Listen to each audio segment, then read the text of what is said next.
লোকটা নিশ্চয়ই কোনো নিচু জাত এখানে ঢুকতেছে। মাতুব্বর যদি জানতে পারে ওকে তো ভিক্ষা দিবেই না, বরঞ্চ নমস্কার। নমস্কার দাদা, নমস্কার। ভালো আছেন? রে, কি জাত তোর?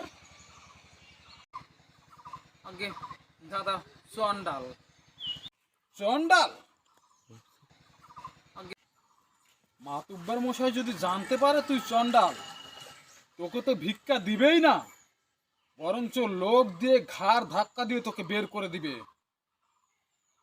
আমি তোকে একটা বুদ্ধি দেই, তুই আগে মাতুব্বর মশাই যদি জিজ্ঞাসা করে তুই কোন জাত, বলবি আমি ঘাড়ে চড়া জাত। ঠিক আছে, মনে থাকবে? কি বলবি বলতো? ঘাড়ে চড়া জাত। তুই যদি মাতুব্বরের কাছে ওই চন্ডাল জাতটা বলিস, মাতুব্বর তো তোকে ভিক্ষা দিবেই না, বরঞ্চ লোক দিয়ে ঘাড় ধাক্কা দিয়ে তোকে বের করে রে। তোর কি জাত রে? আমি আমি মাতুব্বর মশাই ঘাড়ে চড়া জাত। এই তুই আমার সাথে রসিকতা করছিস? তোর এত বড় সাহস, তুই মাতুব্বরের সামনে রসিকতা করতেছিস? সত্যি করে বল, তুই কি জাত? সে কি মাতুব্বর মশাই, বিশ্বাস করুন আমি ঘাড়ে চড়া জাত। তোর সাহস, এত বড় সাহস তোর!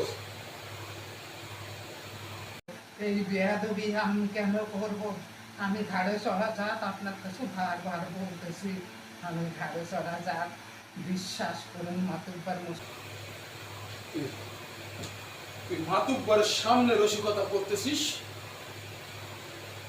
সত্যি করে বল, তুই কি জাত? না না মাতুব্বর মশাই, আমি ঠিকই বলছি, আমি ঘাড়ে চড়া জাত। আপনি বিশ্বাস করুন আমি ঘাড়ে চড়া জাত। সত্যি করে বল, তুই কি জাত?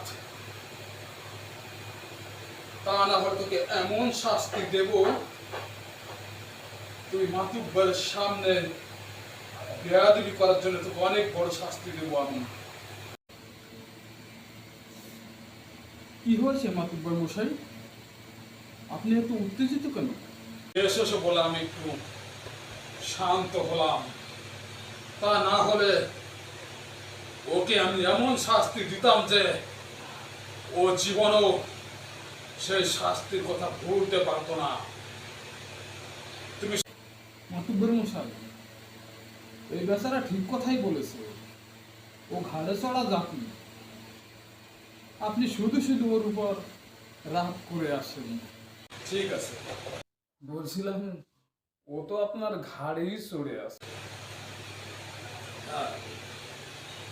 হ্যাঁ হ্যাঁ, মানুষের ঘাড়ে চড়ে রাগ, আর রাগকে তো লোকে চন্ডাল বলে না মাতুব্বর মশাই। আমি ঘাড়ে চড়া যান, আপনি বিশ্বাস করুন। ও বুদ্ধি করে ওর পরিচয়টা একটু ঘুরিয়ে বলেছে মাতুব্বর মশাই।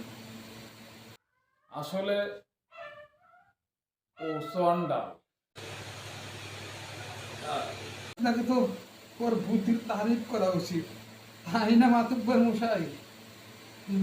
ভুল হলে ক্ষমা করে দিবেন, ভুল হলে ক্ষমা করে দিবেন মাতুব্বর মশাই।